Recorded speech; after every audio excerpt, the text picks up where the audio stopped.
Have you ever felt that unsettling pit in your stomach, questioning if you're living the life you truly want? Whether it's a midlife crisis, quarter-life crisis, or just a life crisis, that nagging sense of living someone else's design can feel like wearing a mask, pretending to be someone you're not. Today, we're going to dive into why we experience this, and more importantly, how to break free from the script and start living courageously.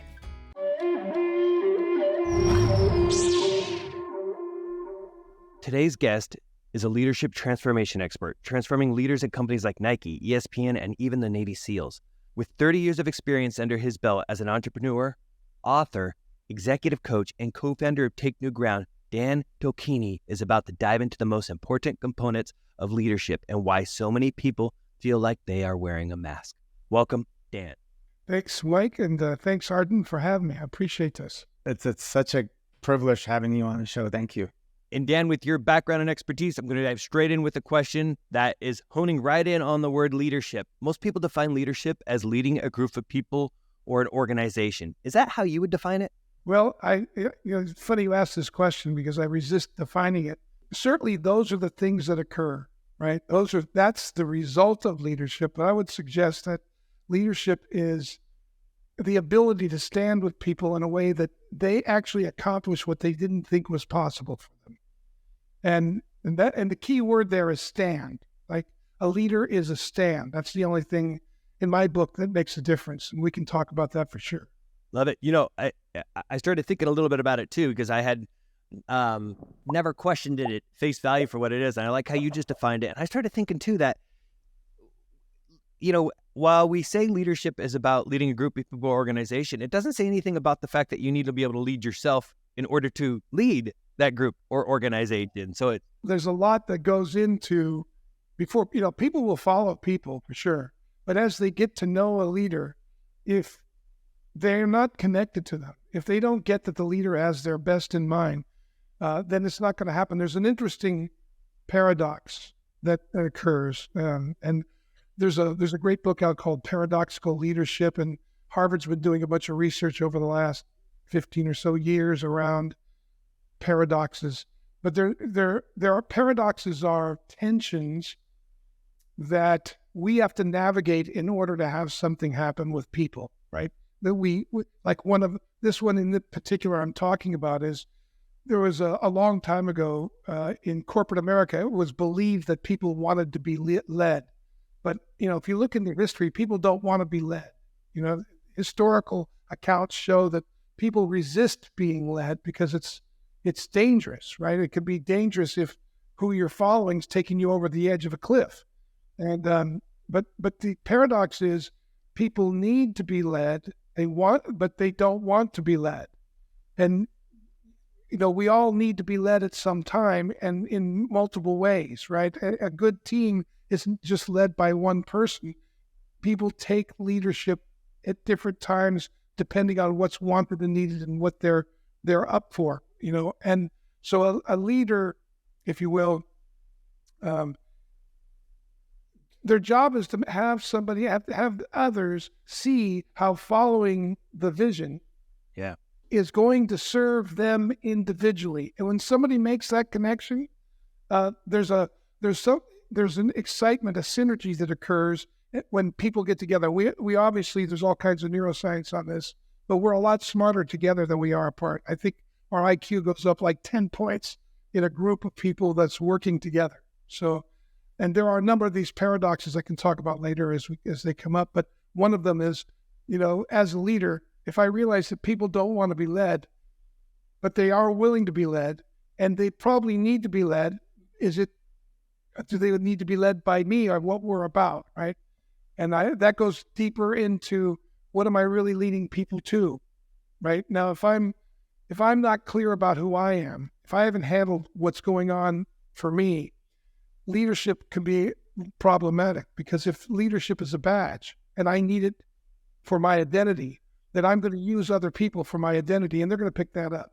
And I think what you just said there is pretty critical too, because I do think that having a really strong, solid leader, or being a strong, solid leader is rare. And I think it's because a lot of people don't do that that work to get there, because a lot of people don't realize that there is a level of work, because there is no there are formal trainings on leadership, but what I mean is through the school system. And by the time people get to the point, like what people talk about as learning about leadership is maybe having a key role in sports or something like that, which can teach you, but that's like using that as the criteria means people come out with this huge gap of not knowing how to lead themselves, let alone other people. Yeah, it's a great point. I think as I listened to what you said there, I heard a distinction for me is a lot of people ask the wrong question. How do I become a leader versus how do I lead? What are the tips and tricks on leading? When leadership is really a way of being in the world. It's a way of being with the world, being with other people, being with myself first, and a way of being with others. And if my commitment isn't bigger than me, if I don't have something I'm committed to that's bigger than who I see myself to be, or justifying and rationalizing and validating who I am, then I'm going to be in trouble. I'm going to find myself repeating patterns where people are going to resist me. They may follow me for a while, and then I'll feel betrayed and that kind of thing. But if I'm really clear about who I am, and I'm standing for something that matters to me, that's bigger than me, let's say a family, an organization, a community project, whatever I'm up to, and that's valuable to me, then I'm going to be a very different person than if I'm there to get validated. Because the minute it doesn't look like I'm going to be validated, or the minute I have to fail and I have to face failure in order to get to what I'm committed to, cowardice shows up. And cowardice is, I think it's really it's a result of pride. Then, the definition or the face of leadership has definitely evolved over the decades. And what you describe is definitely a very modern way of looking at leadership, which I completely agree with. But then you have the outliers, which always tend to be the most successful people in the world, financially, or, Elon Musk and Steve Jobs. Can you talk about how do you see them as leaders as they fit into what you describe as a leader, and how are they able to achieve massive success with an external perception that actually they don't really care about the people? All they're about is they're singly focused on this big goal, and they don't even care what happens to the people as long as they hit that goal. Yeah, well, I think there's a maturation process. Obviously, Jobs really went through, but I think both of them demonstrated the key component of courage. They were definitely committed to something bigger than themselves, and they saw the value of getting up to it. And so one of the things I've done a lot of work with people, with organizations connected to Elon. I've done a lot of work in the space field, et cetera, with teams, putting teams together, putting boards together, matching them up. The one thing that is congruent with these people, with like an Elon Musk and a Steve Jobs, is that, people do get stressed. But everybody I talk to, both at Apple, and one of my partners worked with Steve Jobs for years, or worked with him, in and out. And then is that they have an honor. People have a respect for them because they realized what they were committed to. And, as you see Steve Jobs get older, as he matured, he got it about getting people on the same page. The second time around it worked out because he matured. He got beyond his need to ratify himself or to justify himself. And I think that's true for Elon. I think Elon's really clear about what he stands for, and other people's approval. He's willing to risk that. He's willing to risk, being an outcast. But they're willing to risk being left out. They're willing to risk being ridiculed. They're willing to risk being kind of the black sheep or the outcast in the group in order to have what matters to them show up. And they tend to attract people who are up for that kind of adventure. The people I know one of my clients was the number one employee at SpaceX for 18 years. He invented the Berlin rocket, the most successful rocket ever launched. And he has nothing but deep respect for Elon, even though he went through some really stressful times. One of the things he respects about him is the guy is a stand. And if you can show Elon that what he's up to is going to hurt the vision, he'll move in a second. He's willing to die. He's willing to be wrong, if you will. To us, dying isn't what it might have been in the mid, back in the Renaissance, or go back in history. But dying today is looking bad, feeling bad, being wrong, or being out of control. And that's one thing you can find in a leader is they're willing to risk those interpersonal values. They're willing to risk the sense of control, not looking good, that kind of thing, in order to have the vision turn out. And they learn rapidly because of it. What you just said is also so critical, because if they wandered too much, or if they wavered too much on that, then they wouldn't be who they are.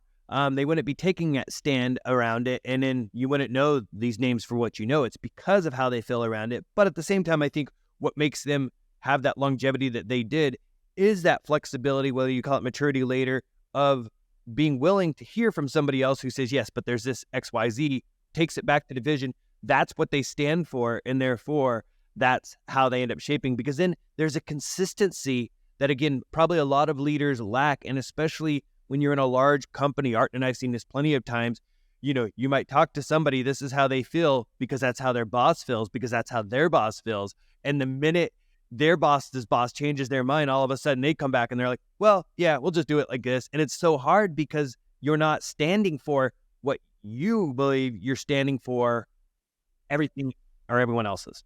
Yeah, you sell out because you want to accept it, or you don't want to risk losing the job, or there's a range of payoffs that you have to put on the altar if you have something that you think is going to contribute to the stand. And I think that's really the maturity point. I think when a leader starts to realize that listening, he's not going to do it on his own, or she's not going to do it on her own, that it's going to require other people, and to be able to hear them and have them in many ways morph the vision into what it can be is part of the process. And I think there's that's a real struggle for a leader, is how far do I go, and how much do I listen to, and is this really going to bring about what I'm committed to, what we're committed to here? And it requires a focus, kind of a steel trap mind that doesn't get off it. And these guys, any great leader is constantly, they're captured by the vision. And I think going back to the word you used, courage, because again, the fact that you're going to face so many people. I mean, right now, if Elon responded to everything the way that comes out there. I mean, look, even with a lot of people will question his approach with the artist formerly known as Twitter, X. But at the same time, it's easy to do and question certain things because people are seeing only yesterday's vision of it, not the future vision he's building to. So he has to somehow move towards that future vision while also realizing he may alienate lots of people along the way. And we'll still see how that story ends. But that is where somebody has to stand fast. Otherwise, it's kind of like, what do they talk about when you build a product or whatever? If you build it for everybody, you build it for nobody. Yeah. So he has to think about it for what he's building for that future, customer or self, that he has in mind in that scenario. Because him and Steve Jobs, I think, were both very much that way. Sometimes the solution they were building was a solution that they felt people needed, not the one that people thought they needed, which goes anti sometimes, marketing recommendation. And another thing, when you talk about leading yourself first, if you read Isaacson's account of Musk's life, he grew up in a really tough background, in South Africa, and he was, constantly up against. He went to a school that was really competitive beyond what we would accept as what we as Americans would say is socially acceptable. But in order to stay alive, you had to be really strong because in the competition in his school, you could get hurt physically. It's that kind of situation, constantly in competition. And he said, he made a statement in the interviews that Isaacson had with him. And one of them was, he vowed never to make a choice out of fear. And if you think about that takes a lot of self-control. Instead of thinking that I have to get rid of this fear, one has to relate to fear and or any other, escape or defense mechanism, not as an enemy, not as something that you need to get rid of, but as something you need to listen to. Like, gosh, I'm afraid now. I wonder what I'm unwilling to risk for the vision that I'm feeling afraid, right? Or I'm being defensive now. I wonder what it's telling me about what I don't want to hear. Like befriending, if you will, the things that we call it hugging the cactus, the things that we normally react to that run us, listening to them in a way that they help me see what I'm afraid of so I can look into it, so I can see what's wanted and needed for the vision. Because usually when I'm afraid, it's that I'm at the end of my comfort zone. And what I'm afraid of is often a new possibility, but it just presents itself as a threat because it's calling me out of my comfort zone. And these guys get that. Great leaders get this. They get, and just leaders you've never heard of, but one of the guys who made the biggest difference in my life was my high school football coach, and I'll never forget it, man. I was an All-American. I was really good, and I was cocky as all get out. And so I lied to one day, so I was going to miss practice, and because I was sick. And my buddy and I got our backpacks on. We started riding out of town. We're going backpacking. He drove by. I guess he saw us. But the next day of practice, all my gear was out of my locker, and I was off the team. And I went into his office. I'll never forget this came out of my mouth. You can't kick me off the team. I'm the best player. And he said, no, you cost too much. When you're a good return to this team, then you can come back. But you have to be a return to the team. You have to be like they invest in you. We invest in each other, but you're taking more than you're giving, even though you think you're giving a lot. That's amazing. I feel like that happens in the workplace quite a bit too, but I'm curious, what happened? What happened with your story? So I begged him. I actually said, look, is there any way I could get back on the team? He said, yes. The only way you can get back on the team is you meet with the team and they vote. And if one person says they don't want you on the team, you're not on the team. And I met with the team and they, I had this long meeting with them and they said, okay, good. You're back on the team if you can do 50 Burma roads in a week. Now the record, was like 8 in a day. And this is on Monday I had the meeting. So from Tuesday to Friday, I had to do 50 Burmas. And it's a very grueling kind of gauntlet exercise where they got bags on each side of the field. You go 5 yards up and 50 yards across and you do a crossbody block. And then the other side, you do a butt roll. And it's like this grueling exercise after practice. And I did like 14 a day, and broke the record, got back on the team. I mean, they stayed at night and put on the lights of the car so I could finish my Burmas. I don't think I sweat till the second half that game. And then he sat me on the bench for the first half. Right? It was a huge lesson for me. It was huge. Team sports, that kind of thing helps mold you, right? And what my coach told me was at the end, I said, why'd you let me back on? He said, because you took a stand. You took a stand and you were willing to break yourself for what mattered, and it inspired the team, and you turned something that was detrimental to the team to something that contributed to our continuity, our synergy, and we had a winning season. We had a great season. That's amazing. Do you think, as you mentioned that, and if that was his language about taking a stand, is that where you think a lot of where you've come to today and some of how you look at taking the stand in one's life? Like, do you think it roots heavily in that, or is... Oh, absolutely. When there's a number of things. Today is the anniversary of my grandson's death. He died last year on this day. And it was, you can imagine what kind of tragic experience that was.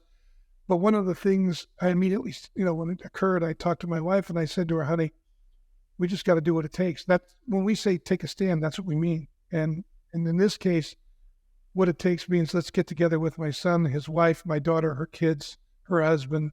We all got together and we just spent 2 months together, and on the principle that we're going to look into this until something bigger comes out of us. And, as much as we miss him, and he's always with us, and there's a mourning that goes on. Obviously, we mourn the opportunities that'll never occur, the things we'll never do together. But it keeps him alive, and we can talk about him without having to shut down or walk away. He lives between us as well as in us. And to me, that's a stand. The stand is to have this bring us together, not apart. And my wife and my husband and my son and his wife have, normally it'll tear a relationship apart. And that process, their process of doing this has brought them together. They just had a baby girl 3 weeks ago. So it's been, but that's what I mean by a stand. I think you look into the very thing that's there you think is going to destroy your vision. The obstacle is the way. And you let it call out of you what's wanted and needed. I love how you put that. And I'm wondering, a lot of people, anytime we're given a choice, we can come out and look at it from a victor or a victim mentality. And I'm just curious to your kind of thoughts on that. And if you see that as a big divide between, people who are able to take the stand versus not. Oh, I think you're right on it. I wrote a book in the 90s called Killing the Victim Before the Victim Kills You. Oh, that's awesome. I love the title. It's a faith-based book because I'm a minister, but it's on that principle. And there's certainly true that we are all victimized from time to time. We all have things like the death of my grandson. It's not something we caused or, we just didn't have anything to do with it. A big redwood fell on his house and killed him. And now, but the point is we could relate to it in a victim mindset, like this happened to us, and there's not, and we can use that to become selfish. And, and I do a lot of work with kids. I've done a lot of work with kids coming out of gangs. I've done a lot of work in the prison system. And one of the things we highlight is that criminality is related to how you relate to what happens to you. So think of a continuum. On the left side of the continuum is victim, and on the right side of the continuum is responsible. The more I relate to what happened to me from a victim point of view, the more I'll be apt to perpetrate against other people what I wouldn't want done to me. I'll be criminal. And I say that we're all criminal, just some of us are more arrestable than others. And so knowing when I get victim-y or when I start to relate as a victim, when I say that, I mean I externalize the responsibility of my response to something. I put it on I put it on the circumstance or my history. If this didn't happen, I wouldn't have done that. Or if in the past this didn't happen, I wouldn't be this way, which is really a very hard principle, but it's very powerful because, you grow up in a situation, and I grew up with 4 kids. My mother was a schizophrenic, manic depressive schizophrenic, and you can imagine what kind of ride that was. And we all have very different lives based on what we made up about it. And that has a big impact. Like, how am I going to relate to this? Am I going to relate to this like I can't be something, or I can't be somebody, I can't do some things because my mother's in this condition? Or how can I do those things even though I'm here to support, love, and take care of my mother when needed? Those are different ways of relating to the situation. And the way of relating, how I think about it, the way I relate to it, determines what I believe about it, determines what I experience and how I act into it. So if I think it's an evil, bad thing, that it's a plague on my life, I'm going to live that story out. But if I see it as an opportunity, I see it as a challenge to connect with her, and I look back in my life and I learned a lot of what I'm doing by working with her. It drove me to read, it drove me to think. I went through all kinds of different programs to learn how to connect with her and talk with her, and she had a good life. She died at 82, but she lived on her own, and she did well. She was hospitalized for a while, and then the last 30 years of her life, she lived well. Oh, that's awesome. I think, something that you said there too that at times perplexes me though a little bit though is, you do have these individuals who will I mean, you think about people who do loads of, like show up these keynotes or public speaking because they're sharing something that happened in their life that they overcame. Like those are the stories we hear.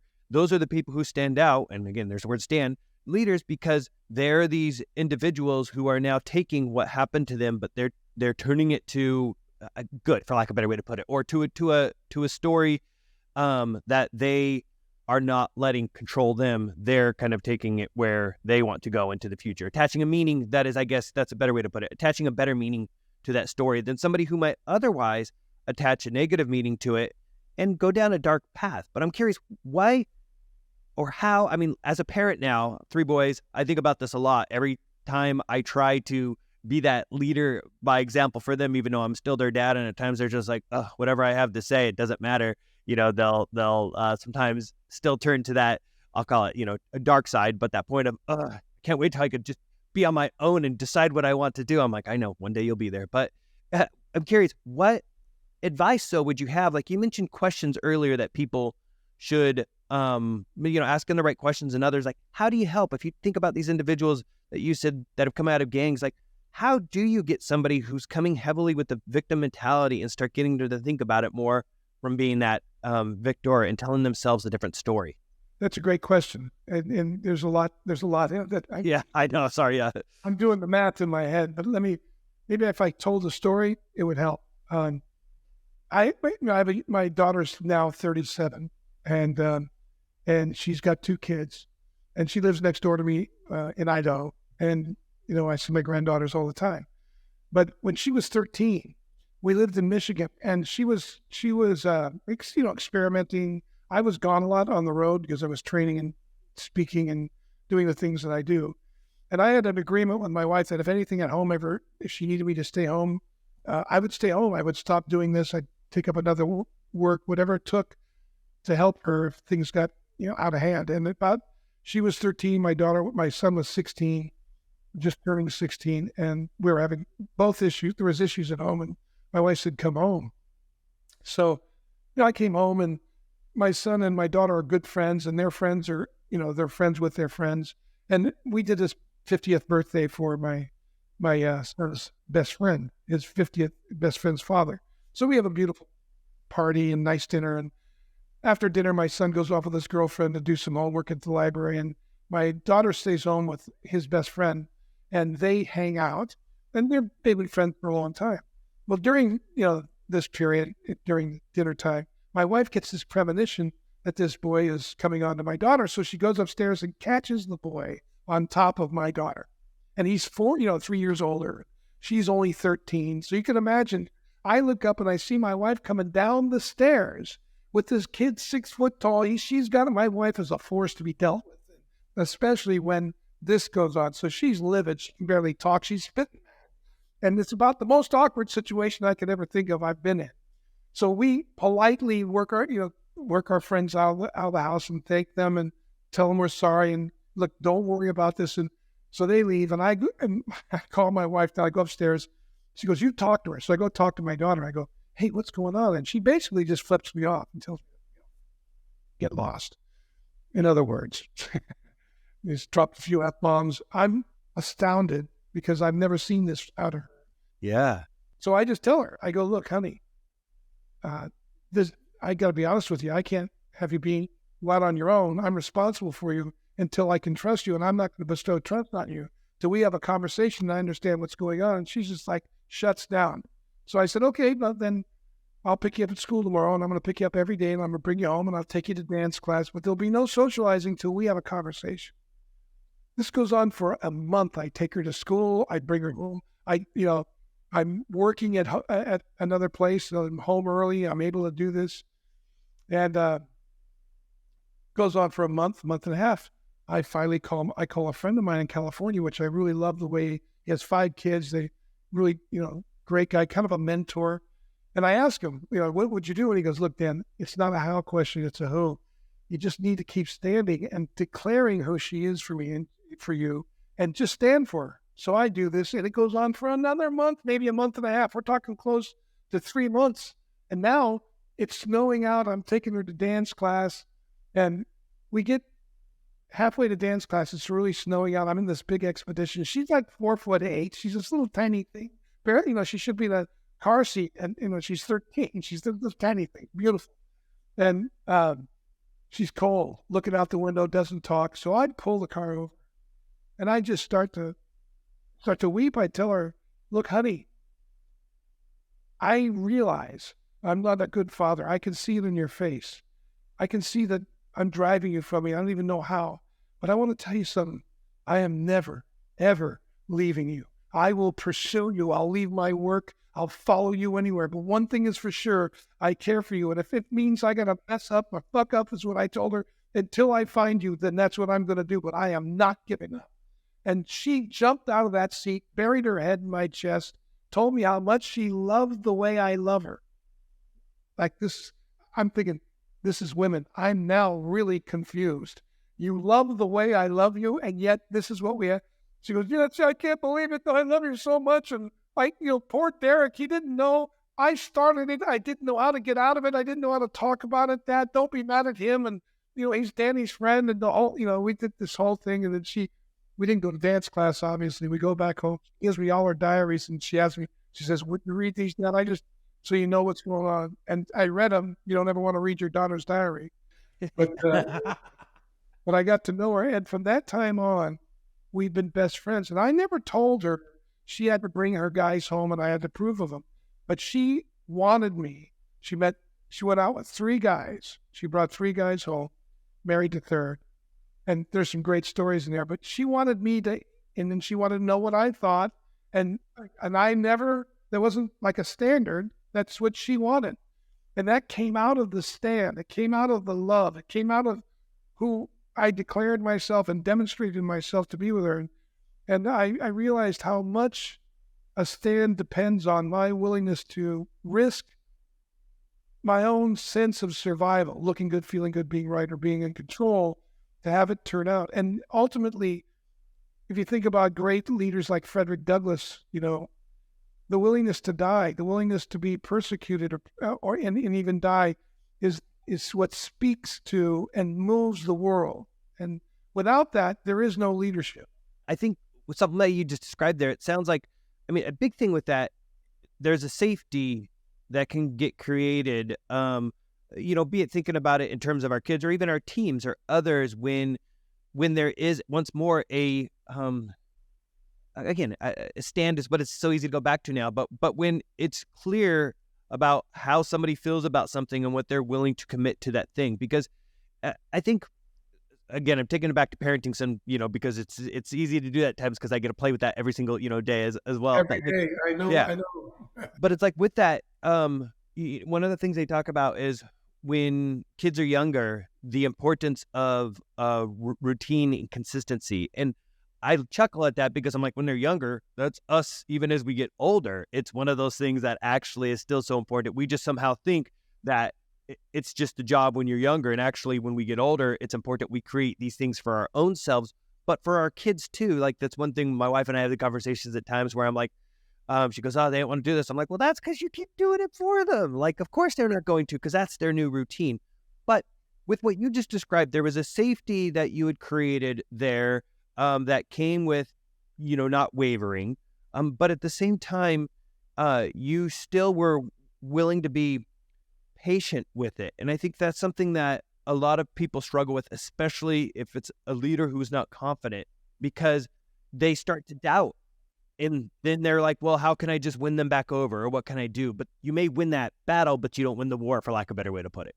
Yeah, well, it's well put. You said a lot there. And one of the things you're talking about is what I heard you saying first is there was a lot of trust. I was connected to her even though I was disconnected from her. There was some connection because I refused to back off of her indifference. And I think that's, as a parent and as a leader, we have a tendency to not want to be rejected. So that's part of that survival, thought. And the point is, I realized this. My grandfather taught me at a young age, you can't explain your way out of what you behaved your way into. And all I could think was I behaved my way into this situation. And and I needed to behave my way out of it. Now, if you need a guarantee that you're going to get out of it, you're in trouble, right? I think the idea is I'm connected to you, young lady, for the rest of my life, and I have something. This is kind of how I related to my mother. This is my mother. I'm going to learn to love her. I remember thinking to myself, because I really hated going to the hospital. But after I went a number of times, I started looking forward to seeing her, because I got beyond my preferences and really got into connecting with her. And I think that requires self-discipline. It's like Jordan Peterson says, you haven't grown up unless you've raised a kid. And it's really true. And if you're going to run a team, even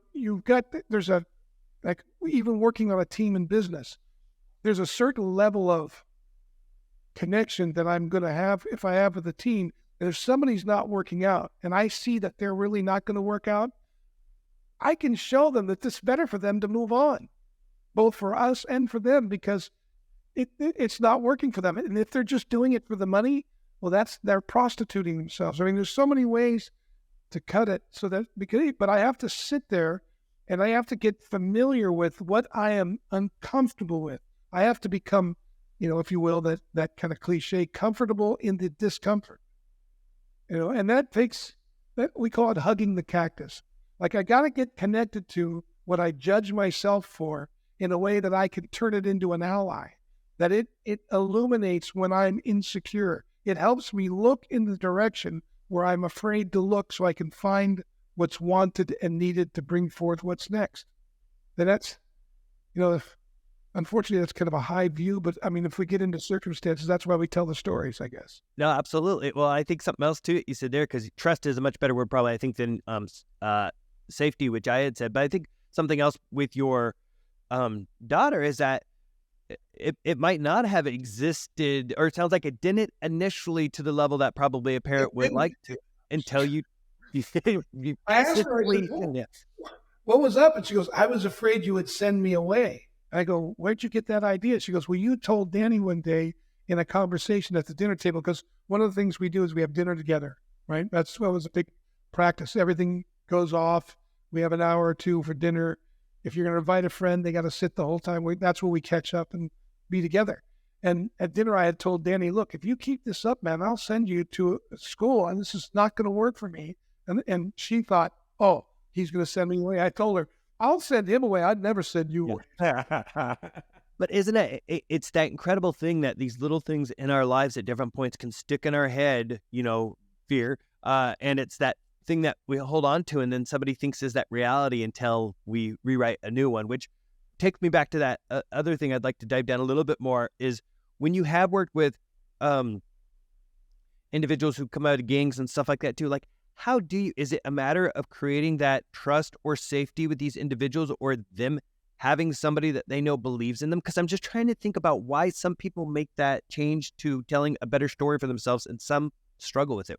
My inclination is that when people have something they care about, if they can make the connection that how they're participating, how they're relating to what's going on, how they're communicating, because a belief produces an emotion, which produces an action, which produces a result.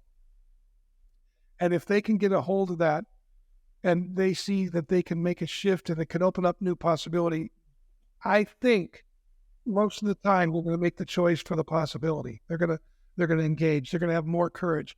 Think about it yourself. If you really sit with a problem long enough and you can't find any solution, you step back and you're thinking about quitting, and then somebody comes along and says, hey, try this, and you see the possibility that all of a sudden your indifference turns to excitement because you see, oh my gosh, I can go again. And when I work with kids in prison, one of the things that comes up is when you ask kids in prison, or even I've worked with a lot of adults in prison and developed a curriculum that's one of the most studied curriculums in the country at this point, been going for 20 years. And the recidivism rate with these kids and the people we work with, and we have adults too, is less than 10%. So especially with the results, with the adults. But one of the things that when you talk to them, when we're in prison, we'll say, what is your vision? What do you want to have happen in your life? And they always come back with, we want to get out of here. Well, that's no vision. Because once you're out of here, you've arrived. Now what? That's why you come back. But in the inquiry, as I talk to them, I find out that they don't want to talk about what they really want because they don't believe they can have it. And if they talk about it, they're afraid somebody's going to use it against them. So it's kind of a double whammy. So the only way to get that in the open is to, you got to get it in the open. You got to get that conversation on the table. And when you get that conversation on the table, you've got to be able to contain the reactions of touching that possibility. Because the minute I touch that, usually initially, there's threats, they get angry. It looks like somebody's going to get, they'll call me names, et cetera, et cetera. If I can contain that and let them see that that's not, I'm okay with that. I get it. This is then trust comes up because they realize I'm not there trying to handle them. I'm not there trying to make them a badge. I'm not of honor. They're not a trophy. I'm not trying to, it's like, hey man, just want to talk about this. It often comes up like, hey man, when he's talking about my homies, they take care of me. And I'll say to them, how long you been there? And they'll say 10 years or 5 years or 20 years. I'll say, how many times your homies come see you? 0. How many times your family comes see you? That's when it starts. But there's still a sense of hopelessness because they know when they get out, all that pressure's right there. So, that's where it starts. You gotta, to kind of to your question, you gotta be willing to look into and face and explore the conversations without having an answer. To me, that kind of directly or indirectly ties to that victor or victim mentality. And as adults, when I look around, sometimes you can quickly see if somebody has which mentality. And then you tie that back, and a lot of people will say, well, that's their personality. And then you question, well, how does somebody get that personality? So I'm curious to your opinion. When somebody naturally gravitates towards being a victim or a victim, is that genetics? Is that the way they were growing up? Like, how does somebody naturally fall into one or the other, knowing that being a victim mentality is actually pretty bad for your adult life? Yeah, I would say, first off, it's built in. It goes all the way back to the Bible. It's the woman you can be, right? So it's been with human nature. It's part of human nature, if you will, part of what in the Christian faith we call the fallen nature is to be a victim. And because we are victimized many times, where what do we have to do with a lot of the stuff that's occurred to us? So that's the first thing. And then I think the ability, the willingness to catch that conversation and ask questions about it. Like, is it the way I think it is? What other way could it be that I'm not seeing? But let me just say this. Being a victim is extremely enticing because what comes with victimhood is entitlement. And that's what the criminal runs on, right? If you ever listen to any kind of interrogation of a criminal, they will inevitably, in the interrogation, in their criminal mind, make the victim that they perpetrated on the reason why they did it. It goes back to what's happened to them and how justified they are in doing what they're doing. And we all have that in us. Now, the question is, do you have the courage and the humility to embrace that? Because it comes up for me all the time. I mean, my first reaction is to blame my wife, my children. My defense is a good attack, right? Some people are more like, there's what we call the universal human paradigm, and it goes something like this. Whenever something occurs that, like, you and I are doing some work, you ever get in a flow state where you're not even thinking about anybody else? You're not thinking about time. You forgot you're there. You worked, 3 hours, didn't even know you spent 3 hours, and then something goes wrong, and all of a sudden you show up. And you show up like there must be something wrong, bad, or broken with it, what you're doing, them, who you're doing it with, or me. And if it's with it, you try to fix it. If it's them, you try to fix them. And if it's you, you try to fix you, which takes you off of the vision. because now you're working on how you think it should look rather than whatever it's going to take to have it come about. And so if you can notice that language, which is what we train these guys in prison to do, the minute you go to that, you're doomed, because you're going to be looking at blame, shame, and credit. You're going to look into the past, and you're going to want to blame, shame, or credit yourself or somebody else for what's occurring, rather than look up and say, okay, good. This is what I'm committed to. What worked? List that out. How did it work? So I can derive from it. What didn't work? Look at that. Now, given what didn't work, what's missing? And if I can see what's missing, it'll reveal what's wanted and needed, and I can provide that either through request or myself personally. But that thinking, knowing, like catching yourself in the something's wrong, bad, or broken with it, them, or me.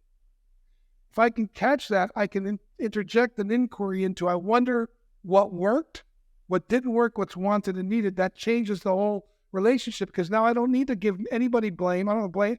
Shame is I blame myself and condemn myself and take it into my identity. Blame is I blame you. And now I know who wants to get close to somebody who wrecked something. You don't want to connect with them, rather than learn, okay, what worked, what didn't work. Let's look at this. Okay, what didn't work for you? Here's what didn't work for me. Maybe I missed something with you. It opens up a whole set of conversations that we wouldn't have if we're busy looking to who credit, who to shame, and who to blame. I'm making a connection here too between something you just said and something that when we had our kind of pre-meet, you had mentioned that individuals will make the best choice they see it available.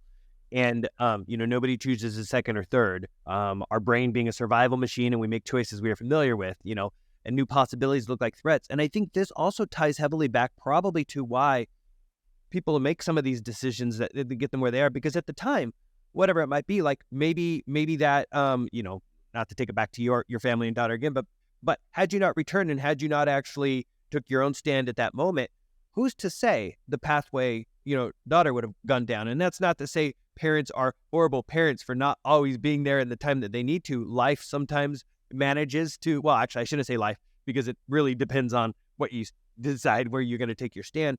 But the idea here is that people join gangs, for example, because that's where they get their family, their community. They're there. Right. And then that's where they get their protection, and that's where they get, exactly. Yeah.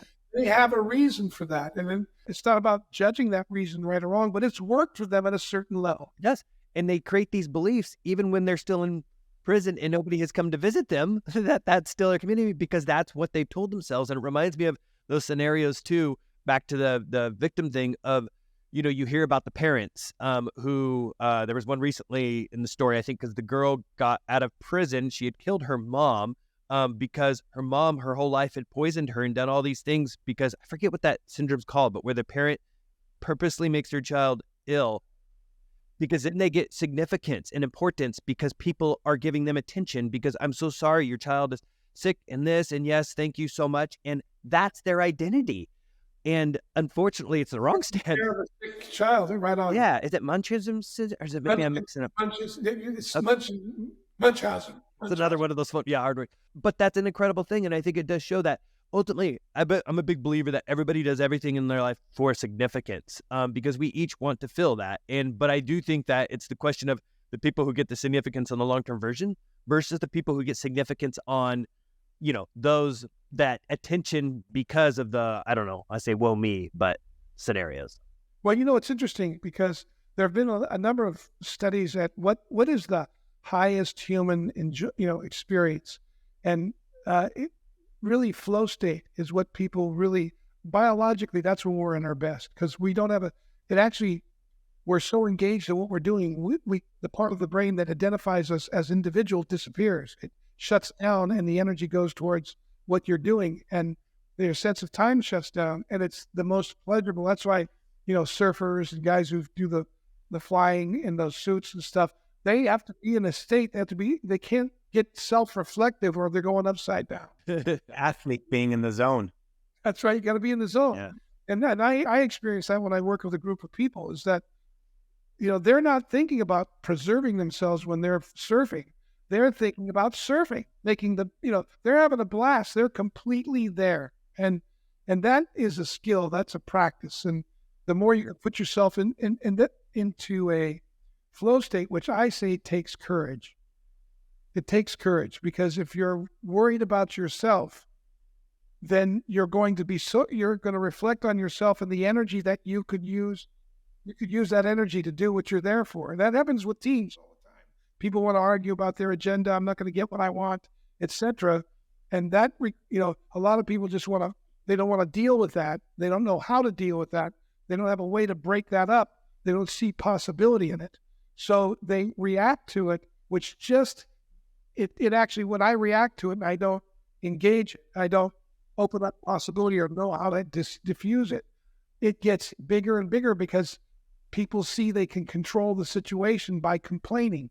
Right? Even though, it's really a lack of control. Do what like if I work for you and I don't do it, what I say I'm going to do, but I do something for you you don't want to do. You may not really work with me in a way that would be beneficial because you're afraid if you had the conversation, I would leave. So you prostitute yourself into a situation, and then you make a story up and a complaint about me, right? And then as an owner, I've done it, so I'm not pointing any fingers, right? Yeah.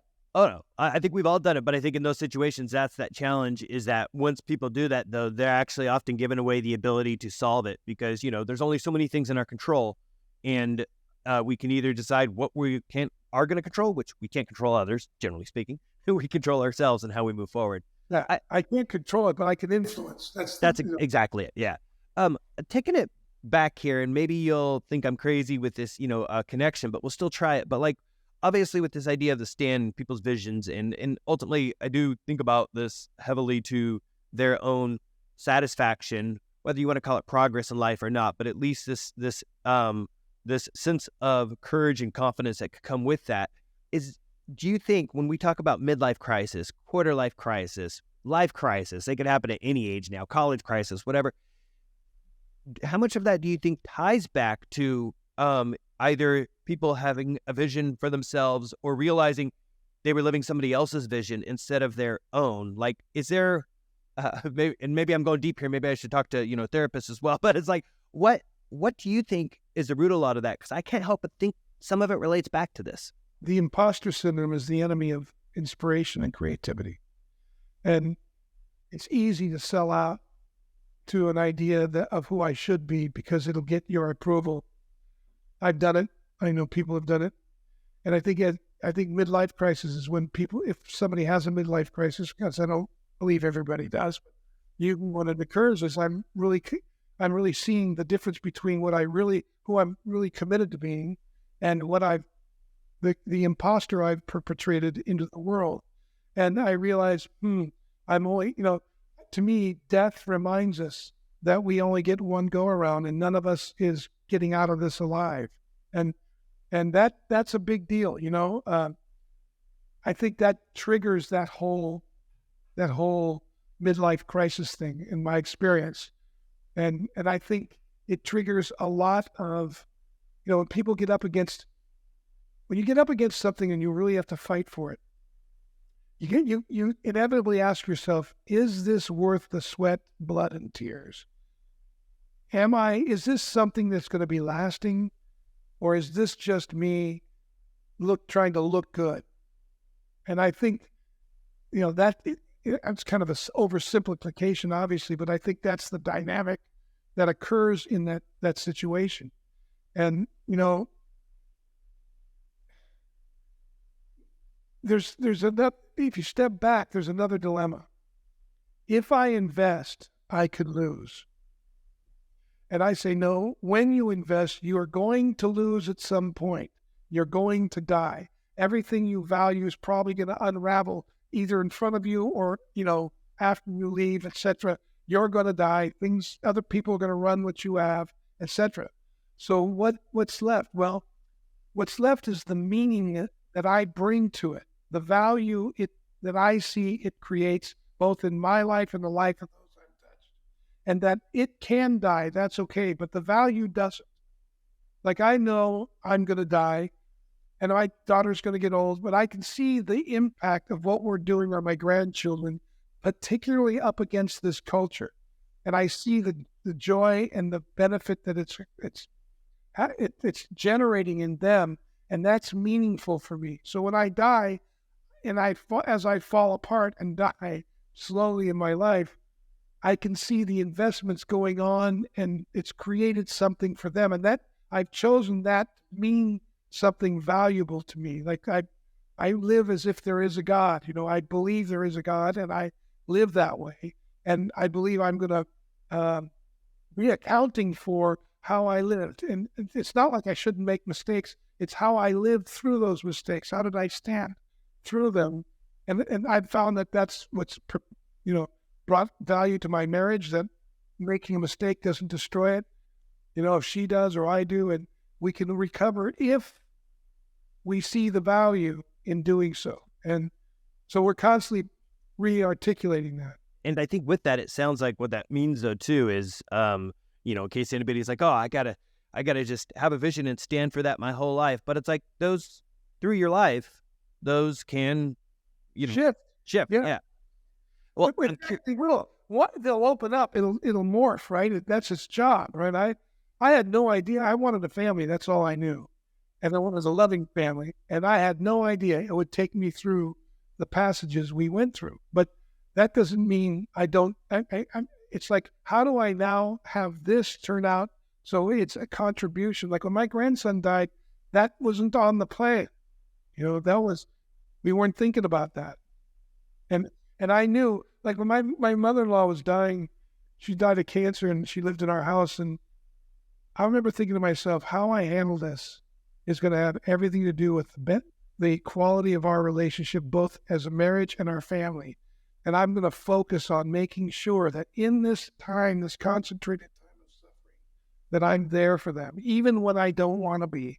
And my wife has commented multiple times about, afterwards, and I never told her this, right? She just one day told me we were laying in bed talking, and she said, how you were with me and the family during that time with my mother has never left me, man.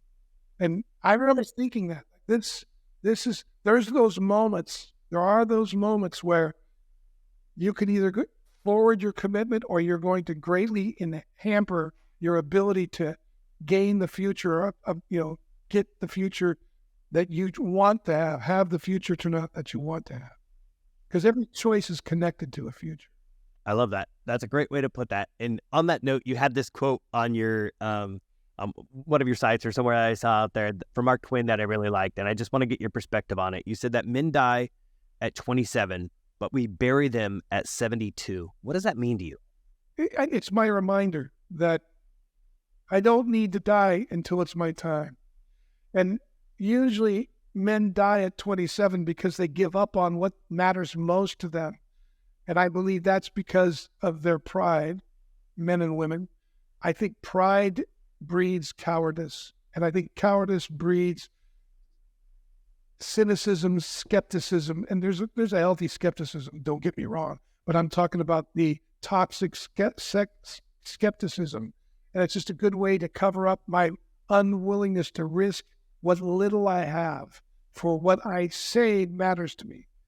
And I think we're all in that dance. Kierkegaard talked about it in this way. He said, human beings often suffer from a disease, a despair that they don't know is despair. And that's the level of despair that's tolerable, but they call it happiness. And that's that men die at 27, we just bury them at 72. And it's more about, I keep that in my mind. I don't want to let the old man in. Even though the spacesuits might be falling apart, and it is falling apart, and will die one day, my spirit doesn't have to. I love that. And I admit, Art and I would work together, went to college together, all these things our whole life. And one of the things that, sticks with me is something that somebody had said to him at one point about how, hey, be careful as you get into that job, you're going to suddenly find that the dreams and other things that you want to pursue, you let go of. And between that and the term you used about kind of prostituting ourselves in some ways here. And I get, it's like, but it is people, the paycheck, the lifestyle, the other things, and suddenly we let go of that. And I think that's why, going back to whatever crisis, whatever we face later, I think things happen where people suddenly then say, I'm incongruent with who I wanted to be. I thought this is who I wanted, but you let go of so much of that. And now you find yourself, and that can happen at different points. Some people find that once they even get out of college and are like, what the heck? I went and got that degree that mom and dad or my friends or everybody said I should, but now they've got to find themselves. So I love this though, because I think so many people leave so much potential on the table. And I think the pandemic was one of those things that unlocked a lot of that for people. But I'm curious, do you think this is more relevant today than it was 100 years ago, or do you think it's the same? No, I just think it looks different. I think it means more today because we have the capacity to destroy the world. So I think it has a deeper meaning, but I do think it's the same game that we've been playing throughout our history, the history of humanity. And it's certainly culminating with all the technology, because it's giving us the power to do things we could never do before. So it's going to emphasize our demons more than they've ever been seen before. And and that becomes even a greater opportunity for the expression of love and commitment and community. And I think that battle's been going on since the beginning of time with us. That's fair. And that goes back to what you even said with when people look at Bible or any of this or how you blame or what. Yeah, it's like, I'll goes back to that. Or again, when you take it back to fear in our survival brain and how we approach that and hugging your a cactus. Hug the cactus. Yeah. So we've talked a lot about ultimately what's really highlighted this concept of, in many ways, like how we take a stand, how we reinvent ourselves, and how we can be courageous. And I know that you have, I think, an event, I don't know how long you've been doing it, where you focus on helping people reinvent themselves and lead with purpose. And I'd just be curious to learn a little bit more about that. Yeah, we have a leadership training that we do, and we open it to the public. Mostly our clients enroll their teams and so on. But we do have, about a third of the room or quarter of the room is public. It's called the Revenant Process, and you can find it at wearerevenant.com. But think of it like a leadership gym, a gym where you get to exercise the kinds of relationships that either open up the possibility that matters the most to you or close it down, like what works and what doesn't work. It's a very deep dive. It's a no-nonsense conversation that we have with each other in the room for 4 days. And we did a survey of over 2,000 of our graduates, and 93% of them said it was in the top 3 experiences of their life. So because we train it in a way that we're willing, we come in ready to have the conversations that nobody wants to have or that they're afraid of.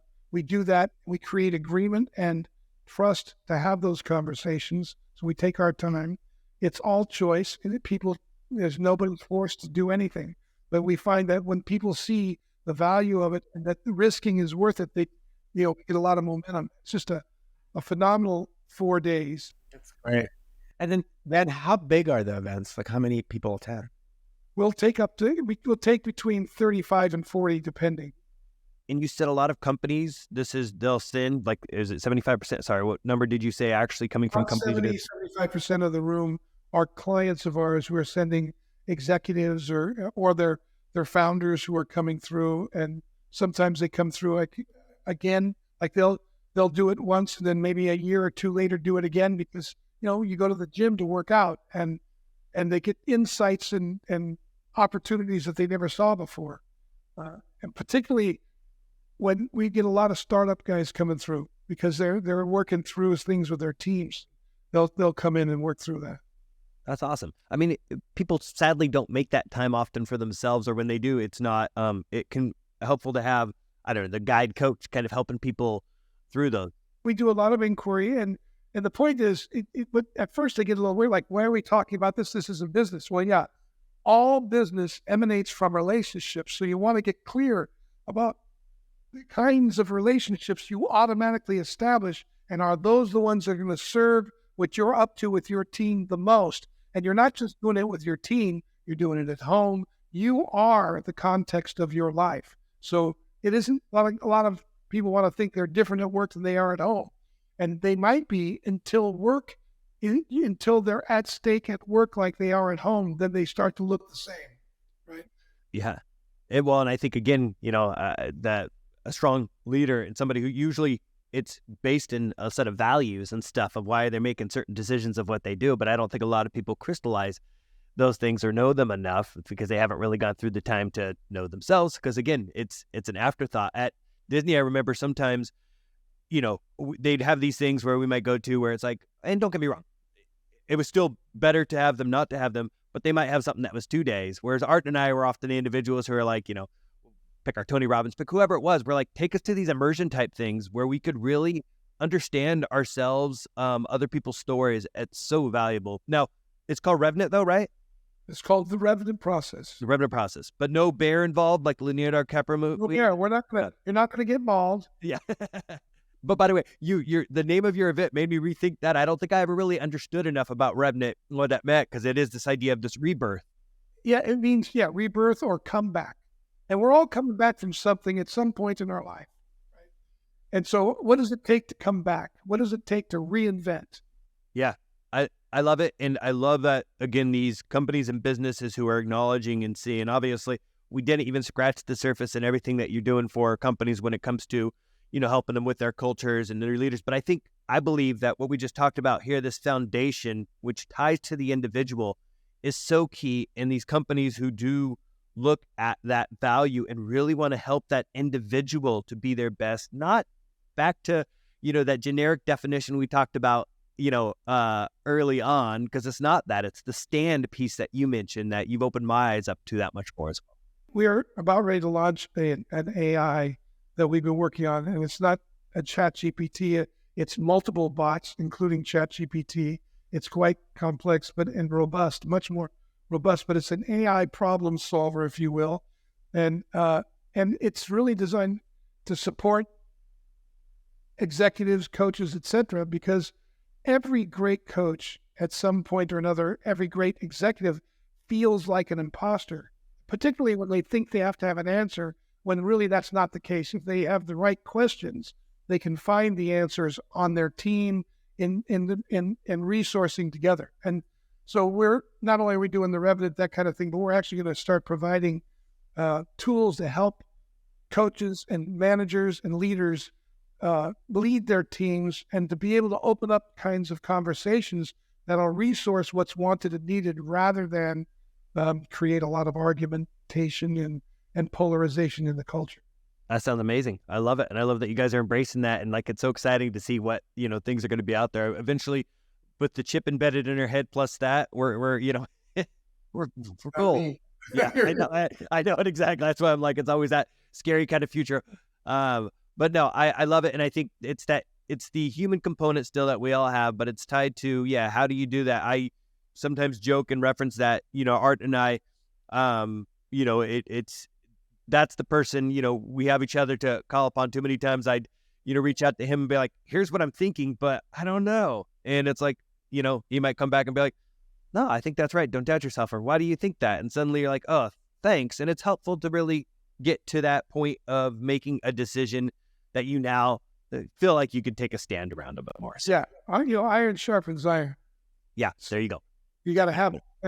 And I really appreciate that you guys took a risk with me and had me on. I really enjoy talking to you. Art was great. I'd love to hear more sometime from you here.